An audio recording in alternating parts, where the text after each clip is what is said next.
તો વાત કરીએ અરવલ્લીની તો મોડાસાના શામપુરના સરપંચ અને લોકોની રજૂઆત, જ્યાં ગ્રામ પંચાયતને કેટલાક તત્વો નુકસાન કરતા હોવાની રાવ, ત્યારે કલેક્ટર, ડીડીઓ અને ટીડીઓને આવેદનપત્ર અપાયું, જ્યાં પંચાયતની દિવાલ અને વૃક્ષ ગેરકાયદેસર તોડી નખાયા, ત્યારે વિકાસના કામોમાં રૂકાવટ ઊભી કરાતા રજૂઆત કરવામાં આવી। મારા પત્ની વજીબેન રેવાભાઈ પટેલ એ શ્યામપુર ગ્રામ પંચાયતમાં સરપંચ તરીકે, હું પોતે સભ્ય તરીકે અને મારા પંચાયતના કોઈ પણ ઠરાવ સિવાય, કોઈ પણ જાણ કર્યા સિવાય પંચાયતનો કોર્ટ,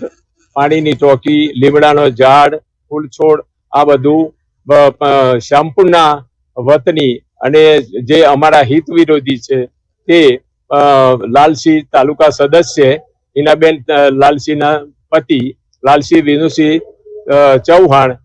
તેમજ વ્યાસ આકાશકુમાર ચંદ્રકાંત, તેમજ ચૌહાણ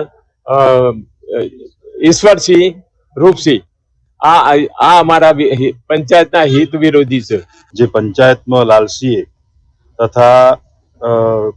આકાશસિંહ વ્યાસે જે ખોટું તોડ્યું એ પંચાયતને કોઈ જાણ કરી નથી, એમ